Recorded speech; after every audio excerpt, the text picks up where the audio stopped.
எப்படி ஷேப்ல ஓகேவா? இது ஹெச், இது ஆர். இப்போ கர்வ்ஸ் சர்ஃபேஸ் ஏரியானா இந்த சுத்தி வட்டார பகுதி மட்டும் தான் கண்டுபிடிக்க போறோம்.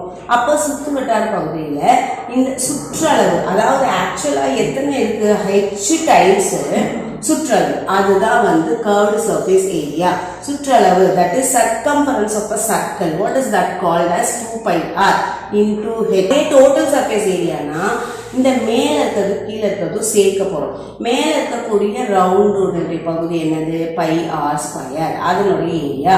இதனுடைய ஏரியா பை ஆர் ஸ்கொயர். நல்லா கவனிச்சுக்கோ, இதனுடைய ஏரியாவும் பை ஆர் ஸ்கொயர். அப்போ therefore we are adding those two along with plus 2 pi r square, 2 pi r square. அப்போ ரெண்டுத்துல இருந்து நம்ம என்ன வெளியில எடுக்கலாம், நல்லா கவனிக்கணும். ரெண்டுத்துல மேல 2 pi எடுக்கலாம், r இல்ல 2 pi r. அப்போ 2 pi r into h plus r.